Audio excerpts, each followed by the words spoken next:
The alchemist wakes without any need for a bell or a clock. There's no sound but the gentle creak of wood as he shifts under his blanket. His bed is simple, a thin mattress laid atop a wooden platform, with a folded wool blanket that still holds the faint scent of firewood smoke. The room is cool, not cold. Just cool enough to pull the blanket closer before slowly sitting up. Outside the small window, the sky is still the colour of deep slate. Not quite night, but not yet morning. That dim kind of blue you only see when the stars have faded but the sun hasn't arrived. The kind of light that makes you speak softly, even if no one else is there. His feet touch the stone floor with a soft thud and he pauses. No rush. He stays there for a moment, sitting on the edge of the bed, rubbing the sleep from his eyes. He runs a hand through his hair, already a little messy from the pillow. His joints crack quietly as he stretches his arms upward, spine curving like a branch under tension. The air smells faintly of old paper, melted wax and ash. The room is small, square and functional. There's a single wooden shelf against one wall filled with folded cloths, books, and jars filled with dried herbs. Beside the bed is a low table, scarred and dark from years of use, with an oil lamp resting right in the centre, a metal striker beside it. The alchemist picks up the striker and with practised ease strikes flint against steel. It takes 3 sparks before the wick catches, and a small orange flame begins to flicker behind the glass. The lamp hums faintly, not from the fire, but from the warmth it starts to radiate. It casts a soft amber glow across the table, revealing the textures of everything around it. The grain in the wooden surface, the folded corners of loose notes, the dull sheen of glass bottles arranged neatly on a nearby tray. There's no electricity, no buzzing from overhead bulbs. Just this one slow-growing circle of light that pushes back the dimness in a gentle way. He pulls on a soft, worn tunic, its linen faded from repeated washing. Then he wraps a belt around his waist, more out of habit than function, and steps into leather sandals. His movements are slow, deliberate, not lazy, but calm, like someone who has done this routine 1,000 times and knows there is no benefit in hurrying. He crosses the room and approaches the thick wooden desk pushed up against the far wall. It's cluttered, but organised. Scrolls rolled tight and tied with string, a small clay bowl of black ink with a feather-thin brush resting beside it, a few lumps of yellow sulphur wrapped in wax paper. Everything has its place, and nothing ever gets lost because he's the only one who ever touches it. At the centre of the desk is his notebook, thick, bound in leather, edges slightly burnt from a time he left it too close to the furnace. He opens it carefully. The pages are heavy, a bit grainy to the touch, like handmade paper often is. They're covered in handwriting that looks like a mixture of Old Greek and Latin, with little symbols drawn into the margins. Some of the symbols are alchemical. He knows what they mean. Salt, mercury, fire, transformation. Others are just shorthand he invented himself. Private reminders, clues, patterns he noticed. No one else would make sense of it, but he doesn't need them to. It's not written for anyone else. The first few minutes of the day are spent reading yesterday's notes. He runs a finger down the lines of text, pausing here and there to squint at a word or trace a diagram. One entry reads, "Cooling flask by window. Check reaction time. May have accelerated overnight." Another is simply, "Don't forget to test copper again. Iron 2 reactive." He pulls the chair out from the desk and sits. It creaks quietly beneath him. From the shelf above, he takes down a folded cloth and unwraps it on the desk. Inside are small vials. No labels, just colours. Pale yellow, deep green, cloudy blue. Some shimmer slightly in the lamplight. Others are opaque and heavy. He doesn't open any of them. Not yet. Just looks at them, remembering where each came from. An infusion, a distillation, a failed transmutation that left something strange behind. There's no music, no voices, just the soft background of the waking world. Somewhere outside a bird calls once, then quiet again. He glances toward the window. The sky's still blue-grey like cold ash. It will be at least another hour before the sun begins to rise. That's fine. That's how he prefers it. This early hour, this space between the night and the day, is when his mind is the clearest. It's when the world hasn't yet distracted him with noise, questions, or hunger. It's the moment when everything is still potential, a blank slate not yet touched by fire or mistake. He lights a stick of resin incense from the lamp's flame, lets the smoke rise in a thin ribbon. The scent is sharp, slightly metallic, like pine sap mixed with something deeper, something almost like clay after rain. He breathes it in and lets it settle him. He takes up a fresh page and writes the date at the top in the corner. He pauses. Then he begins to sketch out the plan for today. Not a rigid to-do list, just a slow outline. Check flask by window. Begins second phase of copper reduction. Warm furnace by mid-morning. Revisit sulfur mixture. Consider alternate ratio. Read back through Paracelsus. Section on purification. He sets the pen down and leans back. The room is quiet again. He closes his eyes, letting his thoughts drift for a moment. Not asleep, not awake, just hovering in that middle space, like the smoke curling upward from the incense, slow and effortless, and outside the light still hasn't changed. The stars are gone now, but the sun isn't here yet. It's just the in-between, exactly where he likes to begin. The door to the laboratory makes a soft wooden click as he opens it. There's no lock, no security, just a heavy door on old hinges. It swings in with a slight resistance, like the air inside is thicker, warmer, waiting. This room feels different from the rest of the house, more lived in, more focused. The walls are lined with shelves, each holding rows of glass jars, flasks and containers. Some are filled with herbs dried to a crisp, others with powders that shimmer slightly when the light catches them. Charcoal black, rust red, pale gold. Every shelf is organised, but not labelled. He doesn't need labels. His hands know what they're reaching for. In the centre of the room is the heart of his work, the furnace. It looks like a wide clay drum, a little taller than a chair, with a fire chamber built into the base, and a flat surface on top where crucibles and glassware can rest.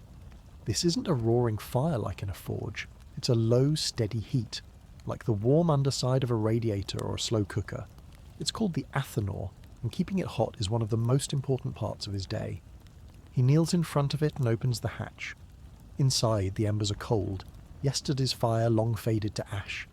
He scoops out the remains with a small metal pan, deposits them into a clay bin near the wall, and begins to rebuild it from the ground up. First, a layer of dry straw, then thin splinters of wood, hand-cut the week before and stacked by size. Over that, chunks of charcoal, dense, heavy, and black, like oversized candy stones. Each piece is placed with care. He strikes flint to steel again, just as he did with the lamp, and sparks catch on the straw. The flame grows steadily, feeding on the wood, climbing up into the charcoal.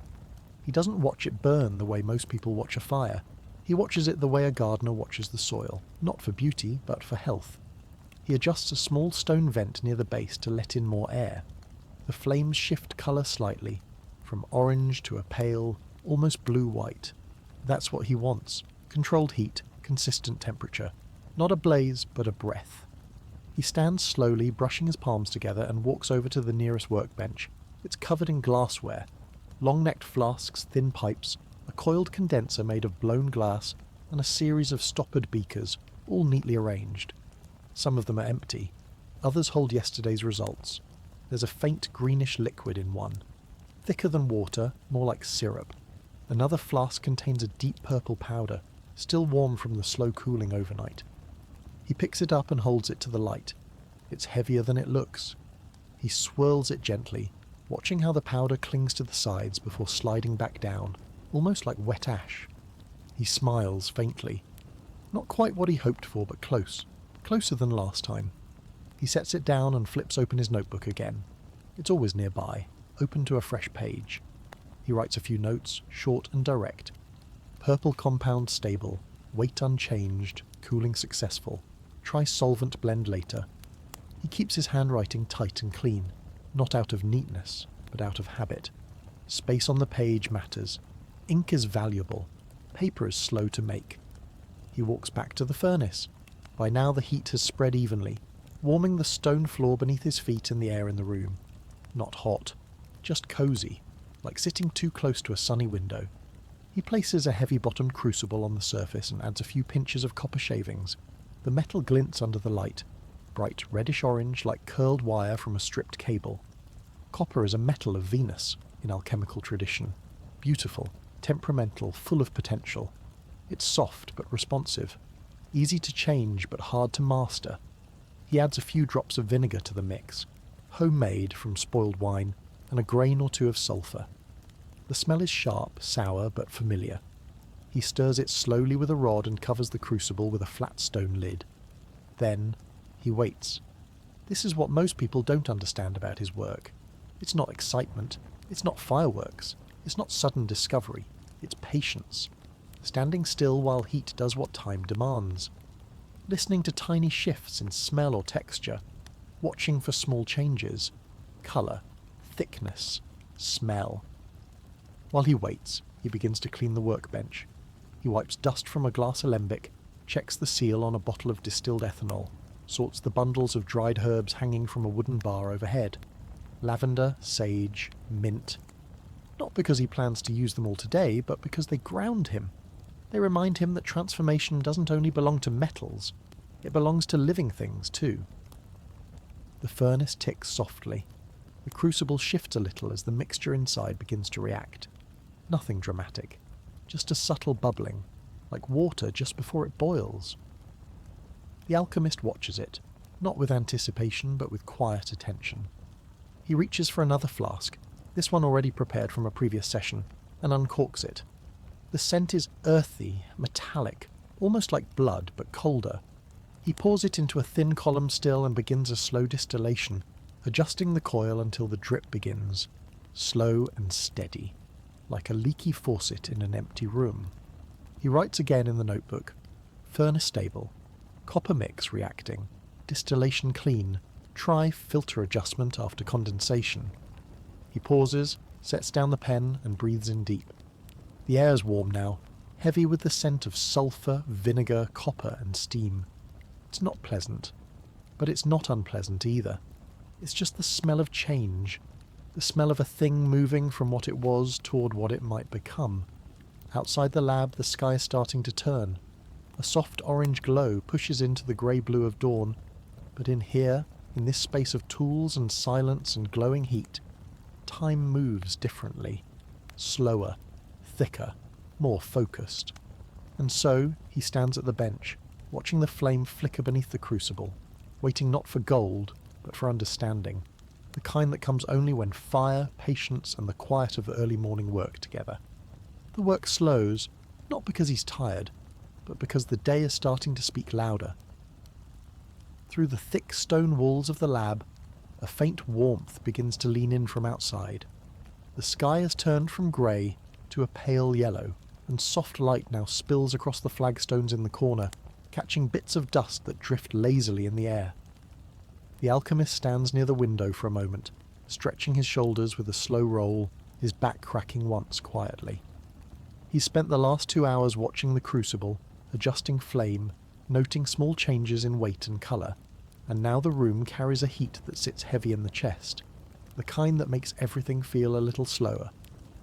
He caps the glass tube, scribbles a final line in his notebook, and lets the tip of the quill hang in the ink for just a moment before setting it aside. Then, without ceremony, he snuffs out the incense stick, wipes his hands with a cloth and steps through the stone doorway into the quieter, cooler space beyond. There's no dining table, no formal setting, just a wide windowsill of warm stone that's become his midday place. He pulls a small wooden bowl from the shelf, filled last night with plain barley soaked in herbs and a piece of coarse bread left over from the morning before. Nothing hot, nothing sweet, just simple food with steady weight. He sits cross-legged beneath the open window, letting the sunlight rest on his neck, and takes slow bites, chewing longer than he needs to. He's not eating to fuel anything. There's no urgency. He eats like someone whose only goal is to feel full enough not to notice his stomach again until nightfall. A pitcher of water stands nearby and he drinks it without a cup, lifting it carefully with both hands. The water tastes like stone, cold and clean. Outside the window, a breeze passes through, the kind that feels like it just rolled in from far away, like it touched trees and rivers and other windows before arriving here. It brushes across his skin, lifting the ends of his sleeves slightly, and he closes his eyes for a few seconds to feel it fully. In this moment, there is nothing to fix, nothing to heat, nothing to track. He leans against the wall and watches the world shift around him. The shadow of the window frame stretches slightly as the sun climbs higher, and the sounds from the outside world begin to hum faintly. Not loudly, just a slow reminder that life continues outside this space. Somewhere down the hill a wheel creaks, a goat bleats maybe. He doesn't lean into it, doesn't think about it. It's just noise on the edge of thought, far enough away that it doesn't pull. He breaks the bread slowly, crumbling a piece, and letting it fall to the floor near the sill, not out of waste, but out of habit. A few sparrows have learnt his rhythm over the years. They come just after midday, light-footed and cautious, pecking gently near the edges of the stone. Today, only one arrives. It hops once, then again, and takes a piece of crust in its beak before disappearing back into the brightness. He watches it go, and for a moment, feels a quiet satisfaction. Not joy, not wonder, just something stable. A small moment of order in a life filled with the unpredictable. His hands rest in his lap now, empty and warm from the sun. His breathing is steady, almost silent, and his eyes drift lazily over the stone floor, following nothing in particular. He thinks about a passage he read last night, a section of an old text written in faded brown ink by someone long gone, describing how true transmutation must begin with stillness. Not motion, not action. Stillness. He doesn't know if it's true, but he remembers the feeling of the words, the way they pressed into his thoughts long after the candle had burned low. Now, as he sits in the quiet with only the sound of the breeze and his own breath, he feels what the writer might have meant, that sometimes the world doesn't change when you push it, sometimes it changes when you stop. His eyes close briefly, not in sleep, just in pause. The warmth of the sunlight wraps across his shoulders and the side of his face. He stays like that for a while, not timing it, not needing to. The crucible will take time to cool. The mixture will need time to settle. There is no rush. Everything today will happen slowly, the way it's meant to. And so, he sits in silence, resting in the middle of his day, in the quietest hour, in a space where even time itself seems to breathe more softly. He returns to the lab the way someone returns to a book they set down at the best page, already knowing where the next line begins. The warmth from the athanor meets him first, a steady, even heat like standing near an oven that's been preheating for a while. He checks the crucible by touch, not on the metal itself, but on the stone ring around it, the way a cook hovers a hand near a pan to feel the temperature. The mixture inside has settled into a darker tone, the surface no longer bubbling, just faintly rippling when he nudges the lid aside. The smell rises, sour from the vinegar, metallic from the copper, and a trace of sulphur that sits in the nose the way a match does right after it's struck. He notes the colour, a slow shift in texture, the way the edges cling to the walls of the crucible and then give way. No rush. He writes a brief line in the notebook. No flourishes. Phase 2 stable. Surface uniform. Proceed to grind and wash. He clears a square of space on the bench and draws the mortar and pestle closer. The stone bowl is heavy in the hand. It has a shallow lip worn smooth from years of the same circular motion. He tips a small portion of the cooled material into the mortar and begins to work it the way someone grinds coffee first thing in the morning. Slow, even pressure, no pounding. The powder yields gradually, each press and turn turning coarse fragments into a fine, cohesive dust. The sound is a soft, gritty hush, like sand under a shoe or sugar being stirred into a thick batter. He pauses to scrape the walls with a narrow spatula and continues, eyes half on the texture, half on the feel through the tool. When the powder flows like dry flour, he stops and holds the bowl at an angle, letting it slide in a smooth sheet back to the bottom. That's the mark he's waiting for. He doesn't celebrate. He just breathes, sets the pestle down, and writes another small line. Grind complete. Texture. Silky. No visible grains. He moves to the washing step, which is less like washing and more like persuading the powder to give up what it doesn't need.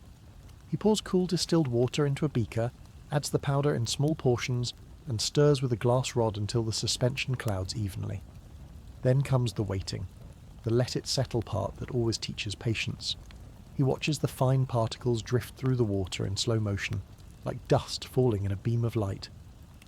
When the separation begins, heavy elements sinking, lighter impurities lingering, He decants the clear layer with the careful tilt of someone pouring tea from a pot that is too full. A cloth filter waits over a clean vessel, and he guides the stream through it without spilling, listening to the thin, steady trickle the way you'd listen to a quiet tap in a silent room. He repeats the cycle: stir, settle, pour, filter. Each round takes as long as it takes. He marks a tally on the page instead of the time, because the count matters more than the clock. On the far side of the bench, the column still is ready for another pass. He checks the coil, the joints, the receiver, all snug, all dry. He sets a low flame beneath the flask, no higher than necessary, like turning the stove knob a fraction until the simmer holds. The first condensate beads at the tip, gathers weight, and falls. Then another, then a rhythm. He does not stare. He glances, registers, trusts the process, and moves on. At the furnace, he lifts the lid of the crucible again, adds a measured pinch of a pale salt, and returns the cover. The addition is small enough to ignore the impulse to look for instant change. Alchemy rarely offers instant anything. He adjusts the vent on the athanor, half a finger's width, and watches the flame's tone shift from orange to a steadier, cleaner glow, the way a pilot light steadies after a gust. He lines up 3 small plates and labels them in his own shorthand. Not letters, but tiny symbols he draws without thinking. One plate receives a thin smear of the washed powder mixed with a drop of vinegar. Another gets the same powder with a drop of distilled spirit.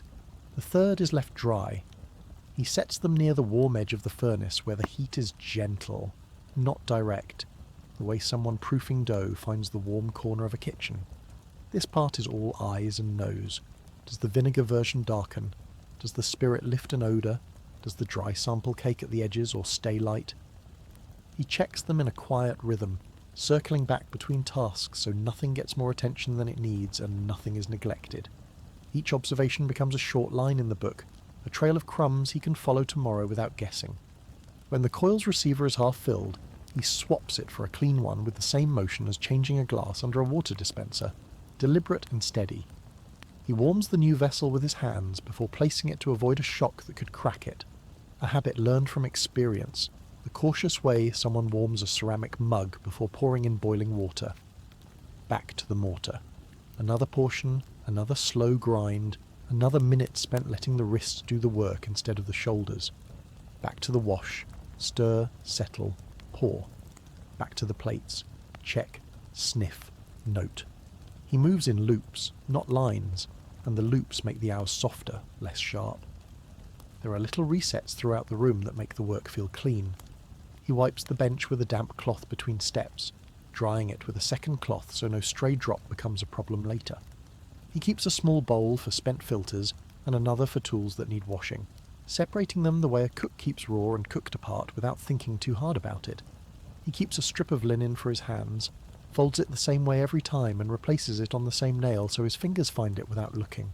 Order replaces effort. The less he has to hunt, the calmer the work stays. It's not perfection, it's peace. By midday's edge, the lab holds a quiet hum, not of machines, but of linked tasks moving forward in small increments. The furnace breathes, the column taps, the plates warm, the powder sifts, the notes grow. He steps back and looks at the whole room the way someone stands in a kitchen and sees a meal coming together across different stations. Something reducing on the back burner, something resting under a towel, something just about ready to plate. Nothing dramatic, nothing cinematic, just the steady satisfaction of things doing what they are supposed to do, because he gave them the right conditions. He lets that feeling register. Not pride, not relief, just a nod to the craft, the way a person nods to themselves after fixing a hinge so a door finally closes without scraping. He ends this stretch by closing the furnace vent a hair and sliding the crucible to a slightly cooler ring, the equivalent of moving a pan from a hot element to a warm one to coast to the finish. He caps the receiver on the still and sets it on a marked square of the bench to cool, then rinses the coil with a trickle of water so it's ready for the next run. He writes a final cluster of notes: wash cycles, 4, distillate, clean nose, no bite, copper mass, uniform under grind. He places the quill down and lets his hands rest flat on the bench for a long breath. The room is warm and orderly. The work is in motion. He doesn't chase the next step. He lets the current step settle. the way a person lets a sentence finish before starting another, so the meaning stays clear. The light outside softens the way a dimmer switch turns down in a quiet room, and he feels it before he sees it, the gentle cooling of the air that tells him the day has started to lean toward evening. He finishes the line he's writing, lifts the quill, and looks around the lab the way someone surveys a kitchen at the end of cooking, noting what is still hot, what is resting, and what can be put away without disturbing anything that needs a little more time. He moves first to the plates by the warm edge of the furnace, checks each sample with the calm attention of someone tasting a sauce for balance. No drama, just noticing.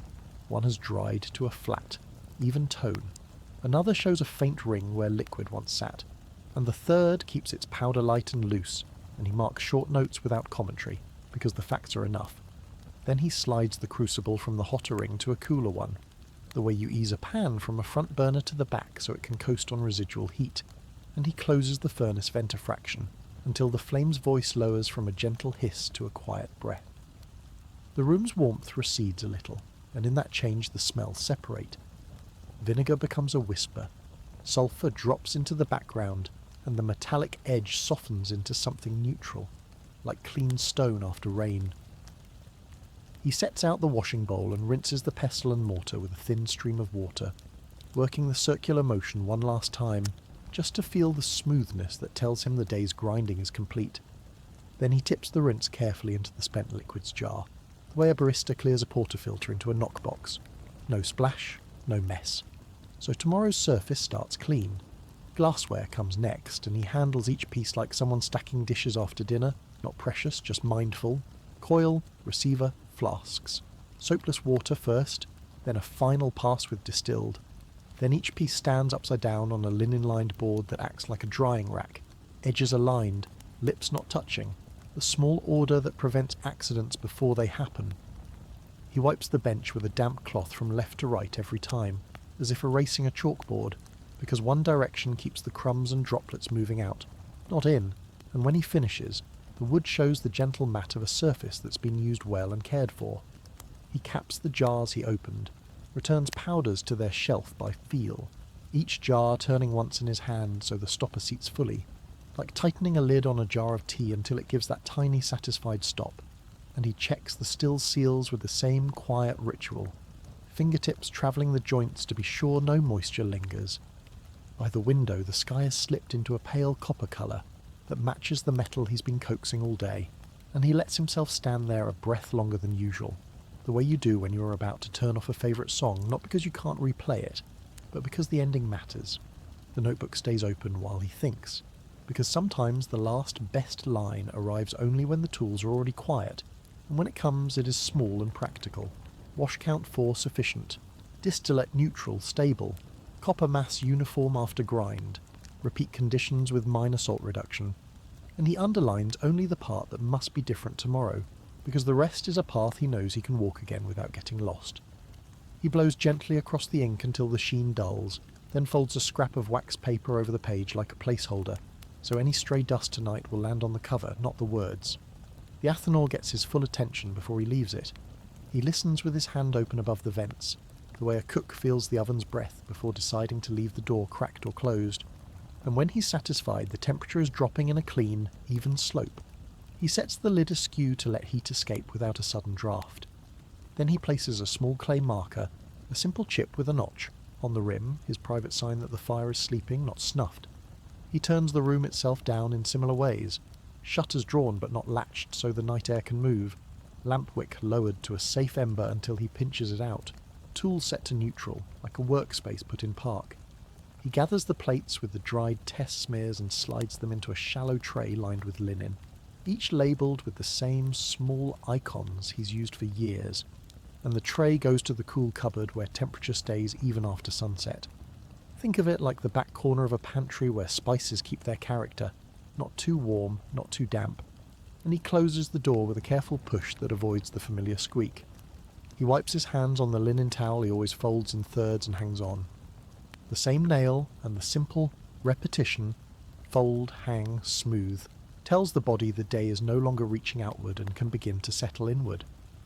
He pauses in the doorway and looks once more at the bench, the shelves, the resting furnace, and the quiet coil, and the whole scene has the feeling of a stage after the audience has gone.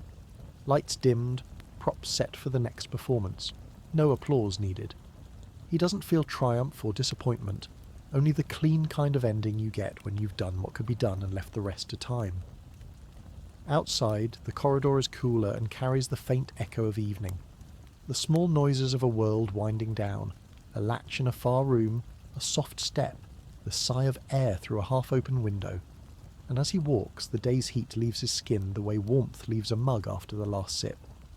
In his study, the candle returns for a moment, brief and practical, just enough to find the place in a different book where he noted a method worth revisiting, and he copies a single line into the margin of his own notebook, so tomorrow's memory starts with a friendly nudge rather than a puzzle.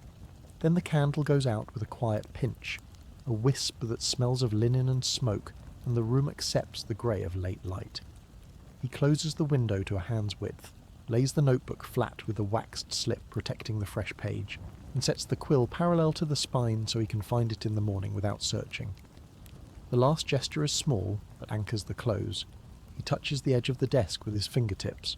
Wood warm where his forearms rested today, cool where the surface stayed clear, as if confirming in simple tactile language that the day holds, that nothing is left tilting or exposed. By the time he steps back into the corridor, the light has thinned to that soft, forgiving shade that makes every corner look calm, and he moves through it without hurry, the way a person walks from the kitchen to the living room after cleaning up, not tired exactly, but released from tasks, the mind loosening its grip one notch at a time, ready for pages and silence. He returns to his study the way someone returns to a quiet room after washing the last dish, hands empty, mind cooling, the air a little cooler than before, and he lights a single lamp, not bright, just enough to make a circle of gold on the desk where the notebook waits with its waxed slip guarding the wet page. The chair receives him with a familiar creak and he lets the sound settle. Then he slides the notebook closer and opens it to the place where the day's marks gather like footprints after rain, not to judge them, just to see where they went. The quill feels light between his fingers, the way a good pen feels when the ink is right and the paper has the right tooth, and his first lines are practical, like a grocery list written after dinner when you remember what you've run out of. Salt proportion to be trimmed, wash cycles hold at 4, coil cooling time acceptable. Then the words lean gently toward reflections that are not quite philosophy and not quite instruction. Notes to his future self in calm language, the kind you would read in the morning and immediately understand without waking all the way. Don't chase colour before texture. Let smell confirm what sight suggests. Wait one more minute than you think you need when the surface looks ready. The material shows it's done by how quietly it rests. He pauses to listen to the room and hears almost nothing, just the faintest thread of wind slipping past the shutter, and the soft hiss of the lamp's wick like a faraway kettle that never quite boils, and the quiet is so steady that the scratch of the quill becomes a comforting metronome, like the soft ticking of a clock in another room that reminds you time is passing without asking you to do anything about it. He reaches for a book, not the heavy treatise with its arguments, but a slim collection of excerpts copied over the years, a kind of personal manual where every page holds a sentence that once helped him think straight. And he reads a line aloud in a voice barely above breath, not to perform it, just to hear how it lands in the air. Keep the vessel gentle, keep the mind gentler. He smiles without showing teeth, writes the line again in his margin, as if underlining it with sound, and adds a plain example to trap the meaning. Gentle is the way water stops boiling when you lower the flame one finger's width. The pages turn with soft friction, like the feel of turning a pillow to the cool side, and each small section gives him something he can translate into today's language. Fix the seal becomes check the joint for a fingerprint sheen, rectify thrice becomes run the column until the nose gives nothing new, and every old word is fitted with a new simple counterpart so that nothing mystical keeps him from the clear, workable step he will need when morning returns. He shifts his weight, leans one elbow on the desk and lets his gaze drift to the window, where the sky has dropped into a deeper blue, the colour of a phone screen set to night mode, easy on the eyes, and he holds the gaze just long enough to rinse his thoughts before turning back to the line he was writing. His handwriting slows, letters opening slightly, as if the page itself is exhaling, and he lets that slower pace dictate the next minutes, not forcing any conclusion, only circling back through the day to pick up any thread that might be left trailing. Did he mark the exact position of the crucible when the sheen went even? Did he note the smell at the moment the coil's drip turned from sharp to clean? Did he record how far the vent was open when the flame's tone levelled? Each answer is a short line that keeps tomorrow from guessing, and the act of writing them is less like work and more like laying out clothes for the morning, one folded piece at a time, so the day can begin without searching. He closes the notebook halfway and rests his palm against the leather to feel its faint warmth from the lamp, a small physical confirmation that the book has absorbed the day. Then he opens it again to copy a diagram he's drawn dozens of times.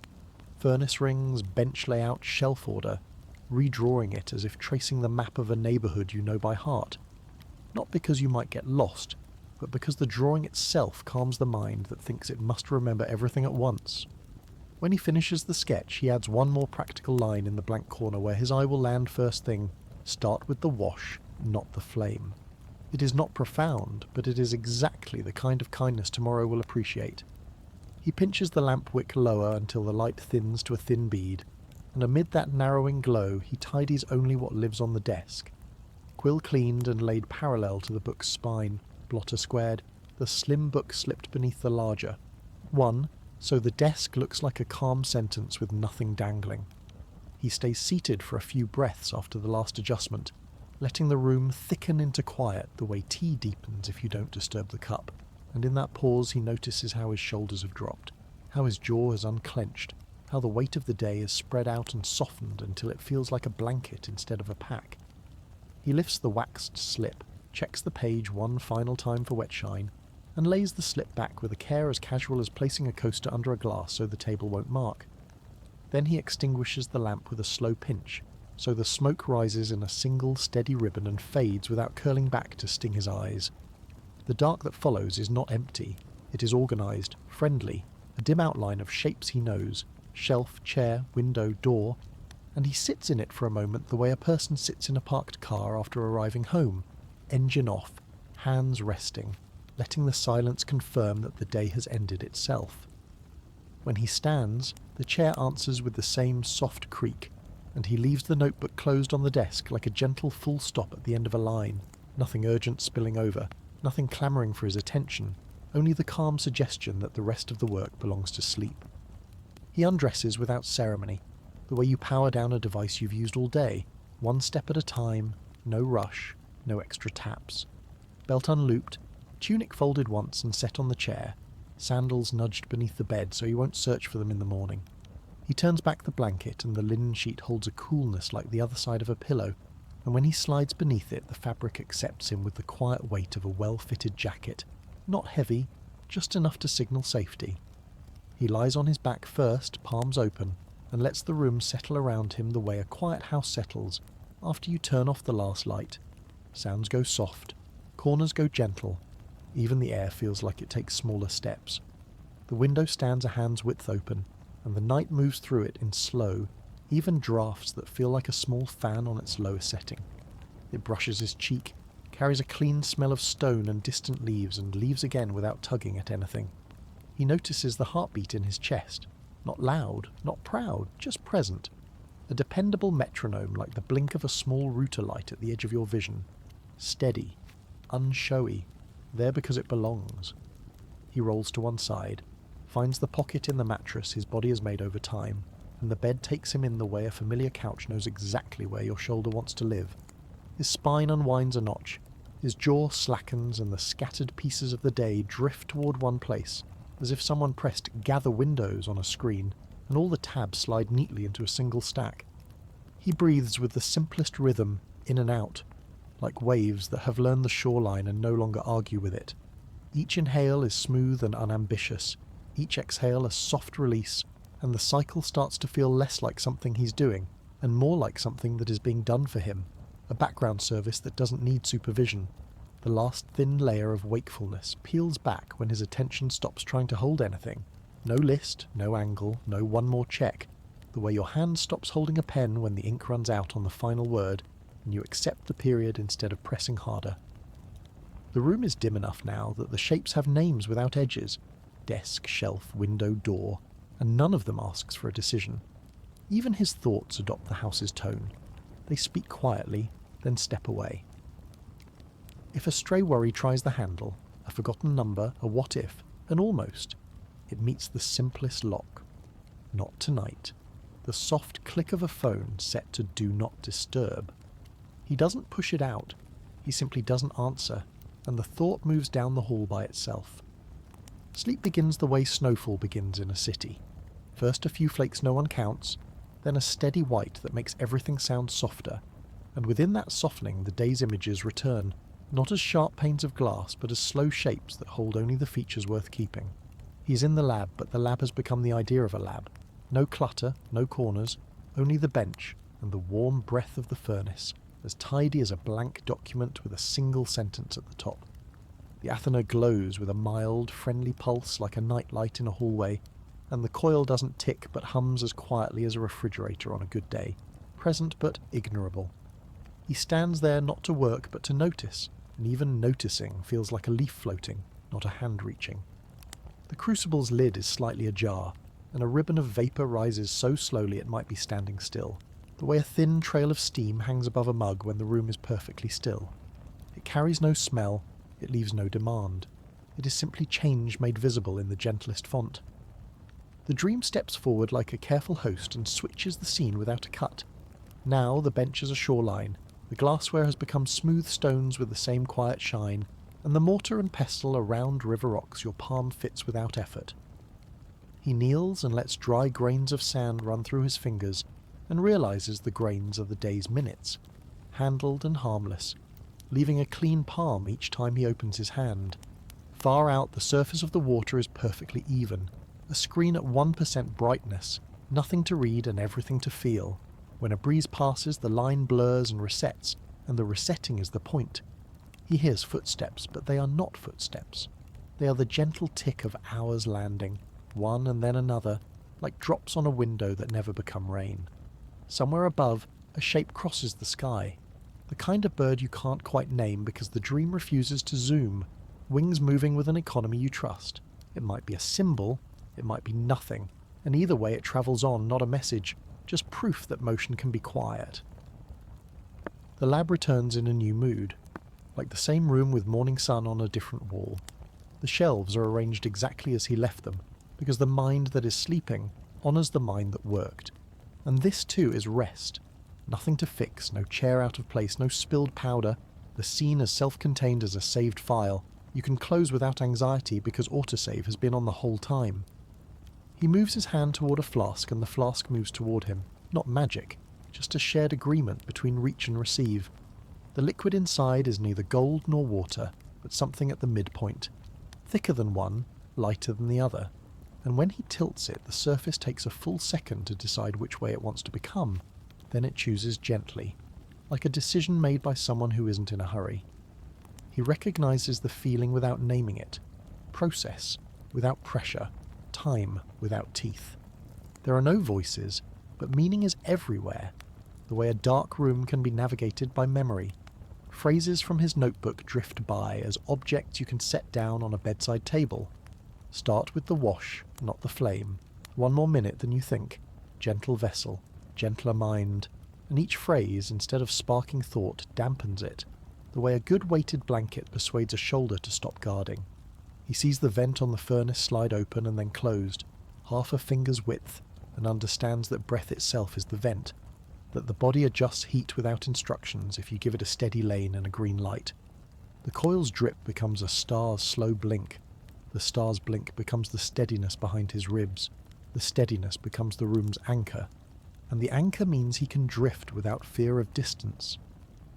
If a symbol of the old craft arrives, it comes without drama. A simple circle drawn on the air as if by a fingertip on a fogged window, and inside the circle a smaller circle, and inside that a dot. Point, centre, rest. The dream's way of saying that tonight nothing needs to travel outward.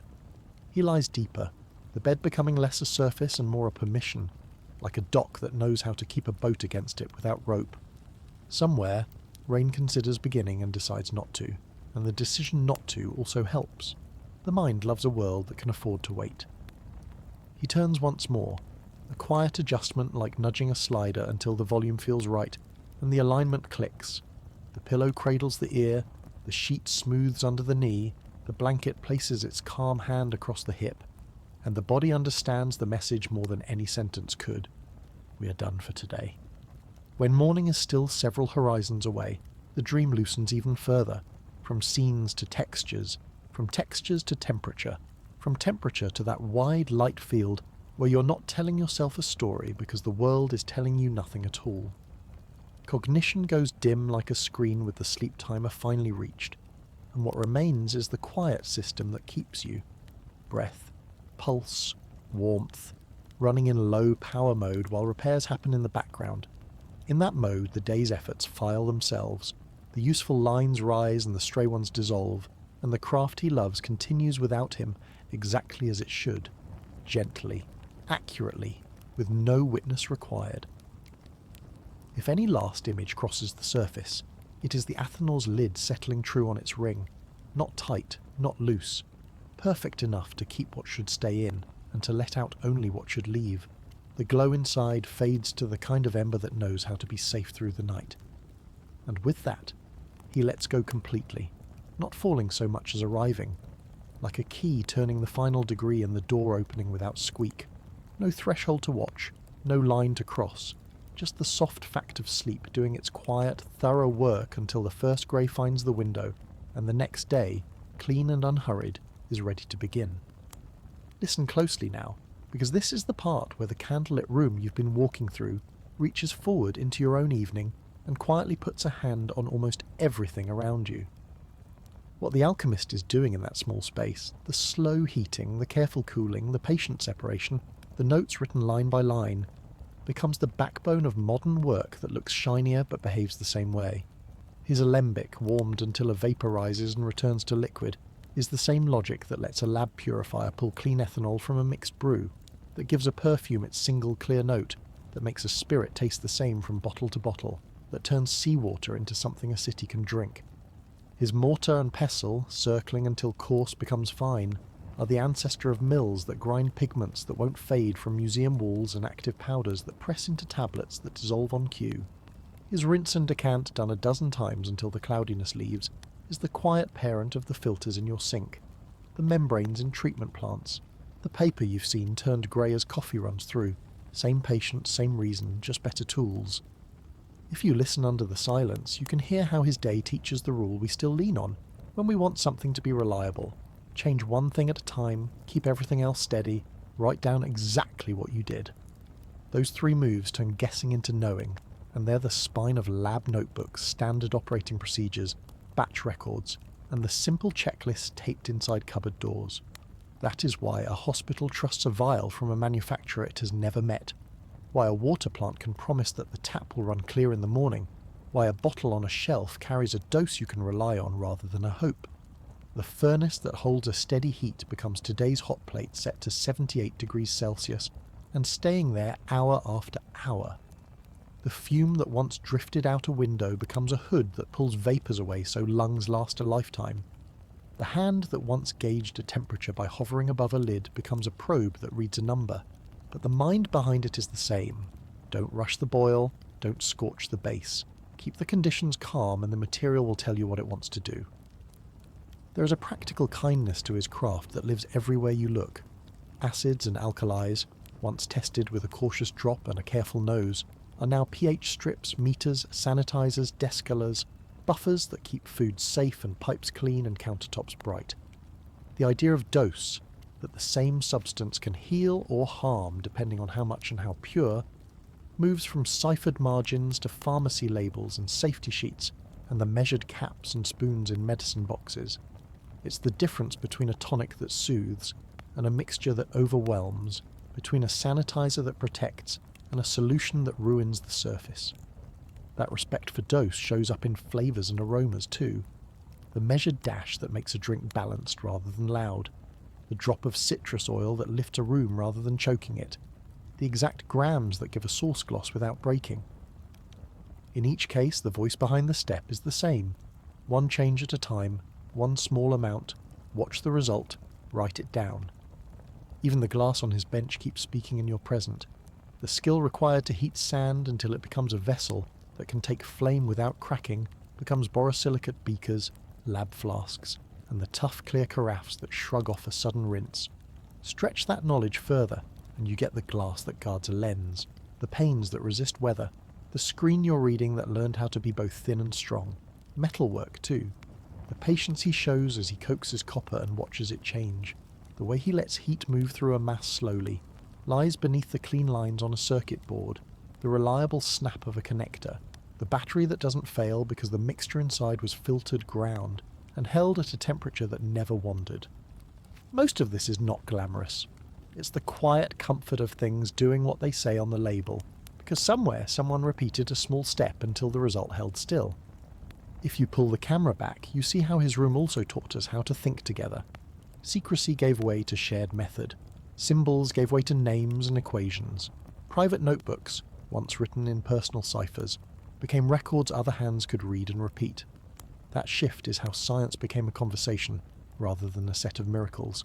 It's why a method from a lab in one country can be copied in another and yield the same vial, the same tablet, the same clean line of data. The alchemist's habit of drawing a line between what he did and what happened is now the reviewer's checklist and the regulator's rule and the quiet discipline that makes trust a calculation, not a wish. In every field that builds rather than guesses, you can hear echoes of that room: aviation checklists, kitchen prep sheets, brewing logs, calibration stickers on instruments, the small pencils clipped to clipboards beside temperature charts. The form varies, the ethic doesn't, and there is something gentler that survives as well, the respect for time. Heat can rush, but quality cannot. The alchemist learns that a mixture needs to rest after the boil, that clarity arrives after stillness, that flavour settles when agitation stops, that crystals choose their own schedule. Today that insight lives in the way a lab lets a column equilibrate before loading, the way a bakery rests a dough, the way a bar lets an infusion steep until the harsh edge softens, the way a factory holds a cure cycle because the material isn't ready just because the clock says so. It's an attitude more than a tool, the understanding that nature rewards steady hands and punishes hurry with noise. You can hear that attitude in a good room. Pumps hum instead of rattle, baths hold a line instead of surging, people move in loops instead of zigzags, and the logbook fills in a handwriting that looks like someone breathing evenly. You can trace colours back to that table too. Dyes that don't run in a wash, inks that stay black in a ledger, paints that remain bright after sun. That reliability came from people who learned, one wash at a time, how much to grind, how long to heat, which solvent lifts the unwanted and leaves the wanted, and how to fix a colour so it doesn't wander. The same thinking gives you flavours that don't separate, lotions that don't split, cleaners that lift grease without stripping skin, coils that don't clog because the liquid passing through them was filtered properly at a step no one photographs. This is the legacy. Not treasure, but technique. Not a secret, but a habit. Not a single discovery, but a tone of work that makes many discoveries possible. So when the narrator tells you the old craft was crucial, it isn't a romantic claim about gold. It's a practical observation about process. Distillation became purification and desalination. Sublimation became the clean way to lift and deposit thin films. Extraction became pharmacy and fragrance and food science. Observation became measurement. Measurement became control. Control became safety. The room we have been visiting all night has modern cousins with brighter lights and quieter fans, but they hum the same lullaby of steady steps. Warm, watch, separate, record, repeat. If you stand in one today, you'll feel the same calm undercurrent. A thermometer holding a number, a timer ticking softly, a column dripping on schedule, a rack labelled so nothing gets lost. Different glass, same mind. And if you want a single sentence to carry into the morning, let it be this. Alchemy mattered because it taught us to let matter speak in small changes, and to answer with patience, with notes, and with respect. From that relationship came clean water, steady medicines, durable colours, safer rooms, faster circuits, clearer lenses, better flavours, and the everyday confidence that the world will behave tomorrow, the way it behaved today because someone cared enough to do a small thing the same way, again, and to write it down. That is the quiet, working gold you live with now. It doesn't glitter. It holds. It keeps the day steady so you can rest.